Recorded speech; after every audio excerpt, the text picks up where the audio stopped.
जी अस्सलाम वालेकुम।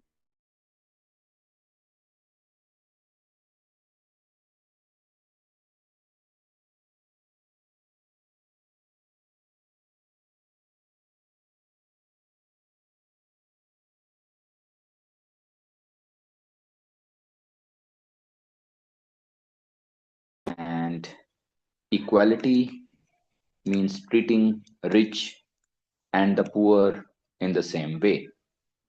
So equity is needed when there is inequality in the society in terms of income or wealth.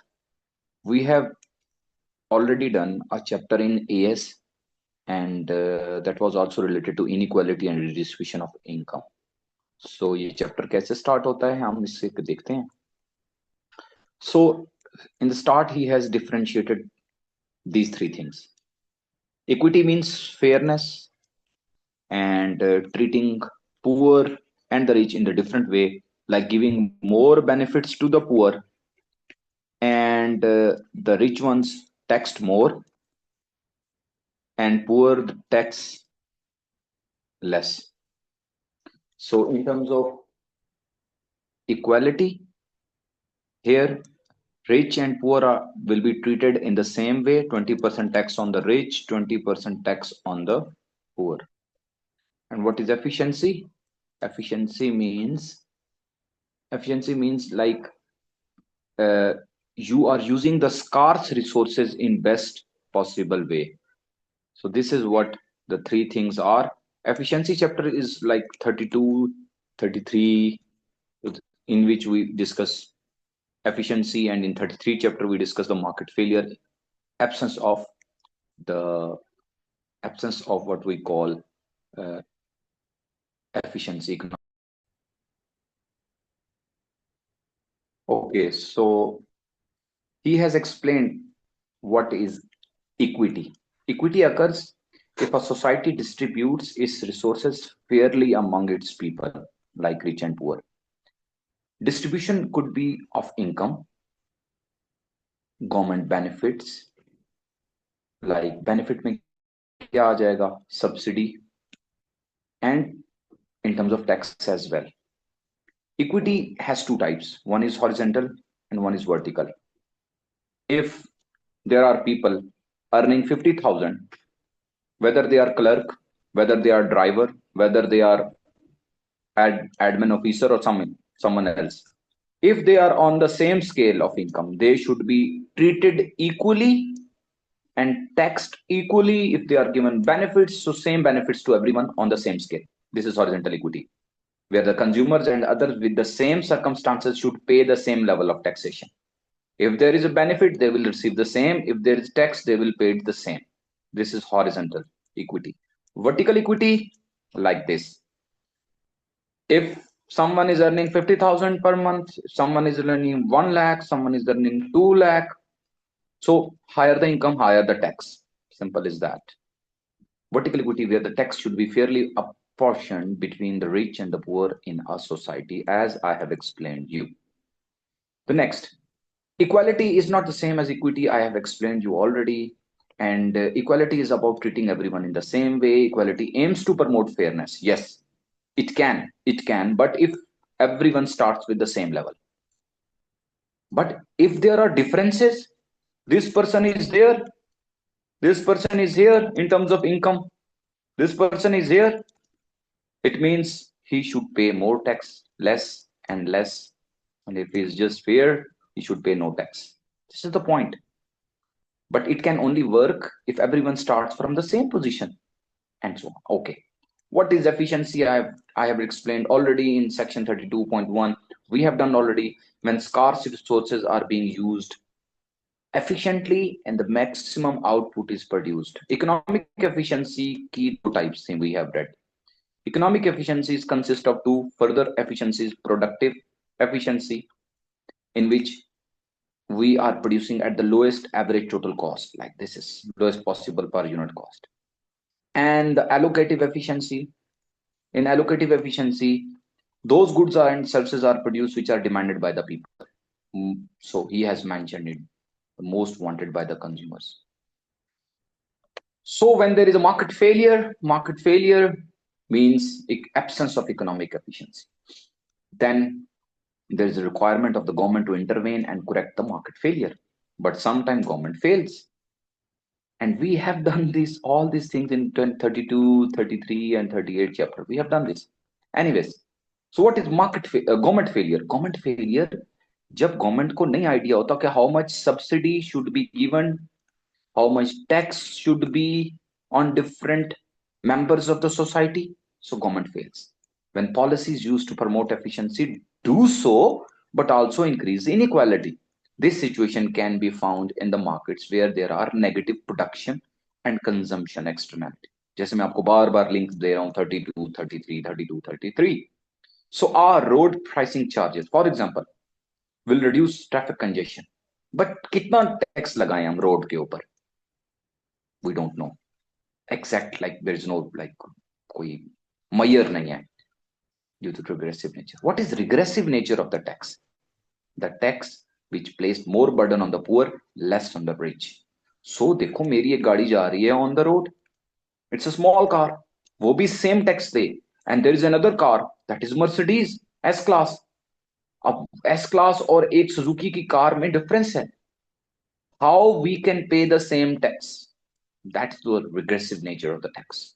Anyways, just आगे चलते हैं. So there are types of two levels of poverty, absolute and relative poverty, which is the main cause of what inequality in the society. And we have to address both absolute and relative poverty. What is absolute poverty? Absolute poverty, when someone lacks the resources to cover the basic necessities of life. Simple. So what are the basic necessities of life? Food, shelter, and the clothing. So if someone is unable to cover the basic necessities of life, they are known as absolutely poor. Internationally, the poverty line is $1.90. $1.90. If someone is earning $1.90 per day and is a single person, he's not poor. So if someone is earning $1.90, but he has a family of 4, he is extremely poor because he falls below this line that is known as poverty line. So he is poor.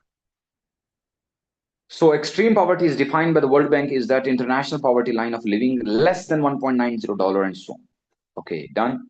So over the period of time, according to United Nations Development Program, UNDP, they set different goals. The Sustainable Development Goal number 1 is to eradicate the extreme poverty.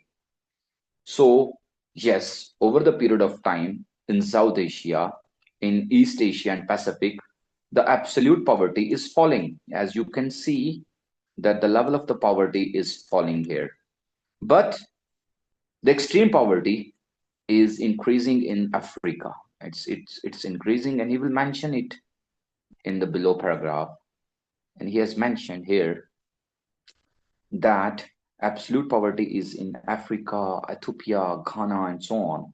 So next somewhere here he has mentioned, okay, the biggest problem is that the world's poorest are now concentrated in the sub-Saharan Africa, and this concentration is forecast to persist, although the substantial reduction are forecast for Kenya and this country, Cote d'Ivoire.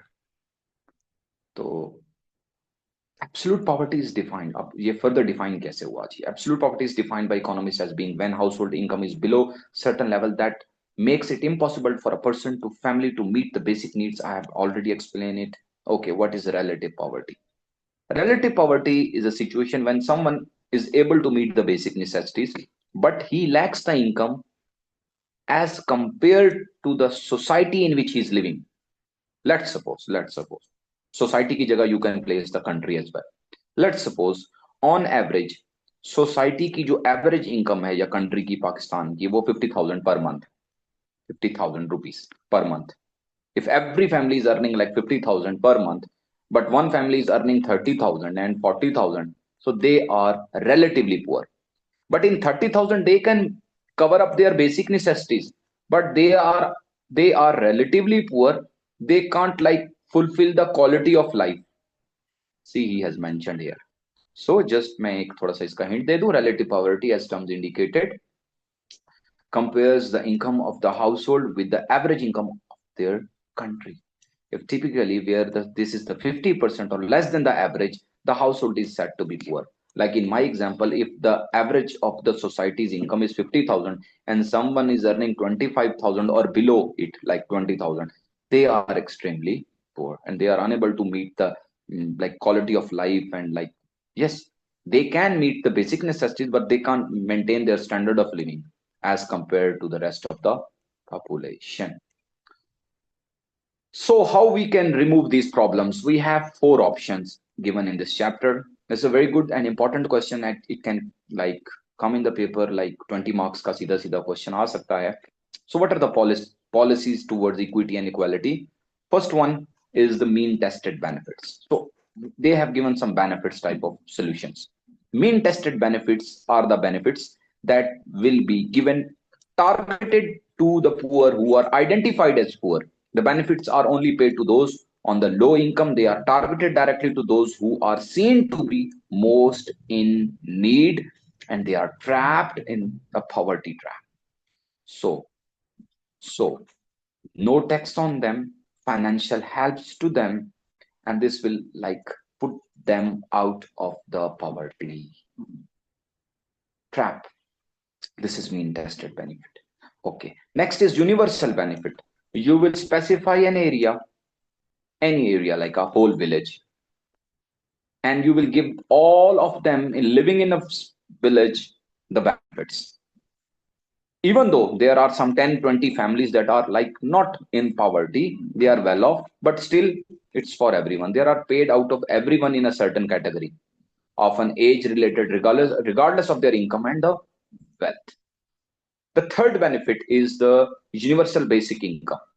Universal basic income. आपने पढ़ा होगा the minimum wage set by the government like this. So government sometime announce करता है कि okay everybody will be like having 40,000 per month in Pakistan. But sometime if someone is unemployed, government in this category, in this system, government will give them 40,000 per month, even though they are not on the job, to remove poverty. So this is the relatively new form of benefit. It is an unconditional cash payments made at regular interval by the government, regardless of earnings or employment status. So in Pakistan, Benazir Income Support Program, Asas Emergency Cash, these type of programs are like ensuring some cash benefits to the people by like giving them some ATMs and bank accounts, and they will be given monthly basis pay income. Okay, regardless of what they are doing. But the critics say that by doing this, people will be discouraged to work, and they will just wait for this type of money from the government, and they will not like strive for the work. Okay, so last one is the negative tax, negative income tax. Instead of paying tax, government will help them. Is the way of dealing with the weakness of the mean tested and universal benefit. If there are under such a tax regime, there would be a flat rate of tax, say 25%. Every person or family would receive a fixed annual benefit of $4,000. Let's suppose if I am not paying $4,000 as a tax yearly, it means I'm a poor. So government will help me. If the tax paid on earnings is less than this annual benefit, if the tax paid on earnings is less than this annual benefit, then the person will receive the difference from the government. This is why this is called a negative tax. Let's suppose I am paying $3,000 tax on my income. It means my income is too low. That's why I'm paying so low tax. So the difference, like $1,000, government will pay me as like a negative tax, and this will like increase my level of income, where the difference is opposite. However, this is not a practical policy and it's not launched in some countries. That's why they are mentioning here. So this is the end of this chapter, and you should do this. And it's a very good question, and it came as a like 20 marks question in A2 economics. Okay, thank you very much for listening me Just prepare this question.